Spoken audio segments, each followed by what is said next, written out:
সোমবার সকালে পানি সম্পদ উপদেষ্টা সৈয়দা রেজওয়ানা হাসানের সঙ্গে রংপুরের কাউনিয়ার তিস্তা ব্রিজ এলাকা পরিদর্শন করেন বাংলাদেশে নিযুক্ত চীনা রাষ্ট্রদূত ইয়া ওয়েন। এ সময় নদীর ভাঙন রোধ ও বন্যা নিয়ন্ত্রণ ব্যবস্থা তুলে ধরে পানি উন্নয়ন বোর্ড। পরে তিস্তায় নৌকা ভ্রমণ করেন সফরকারীরা। এরপর তারা যান ১০ টনুর ঘাটে, সেখানে কথা বলেন তিস্তা অববাহিকার মানুষের সঙ্গে। পরে সাংবাদিকদের সঙ্গে কথা বলেন পানি সম্পদ উপদেষ্টা সৈয়দা রিজওয়ানা হাসান। তিনি জানান, এই সরকারের আমলে তিস্তা প্রকল্পের কাজ শুরু হচ্ছে না। প্রকল্প যাচাই বাছাইয়ের জন্য চীনে পাঠানো হয়েছে। নির্ধারিত সময়ে কাজ শুরু না হলেও হতাশ হওয়ার কিছুই দেখছেন না তিনি।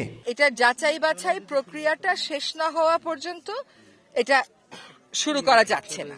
ফলে এটা হয়তো জানুয়ারির মধ্যে শুরু হচ্ছে না, কিন্তু কোনোভাবেই হতাশা ছড়ানো যাবে না, কারণ উনি এই প্রকল্পটা করার ব্যাপারে চীন সরকার, বাংলাদেশ সরকার উভয়ই প্রতিশ্রুতিবদ্ধ বলেই আমরা দুজন আবার আপনাদের কাছে এসেছি।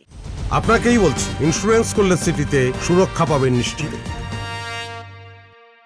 আর প্রকল্প বাস্তবায়নে বাংলাদেশ ও চীন অঙ্গীকারবদ্ধ বলে জানান চীনা রাষ্ট্রদূত। বলেন, প্রকল্প বাস্তবায়নে কোনো ভূরাজনৈতিক চাপ নেই, যত দ্রুত সম্ভব প্রকল্পটি বাস্তবায়নের উদ্যোগ নেওয়া হবে। I don't feel any geopolitical pressure.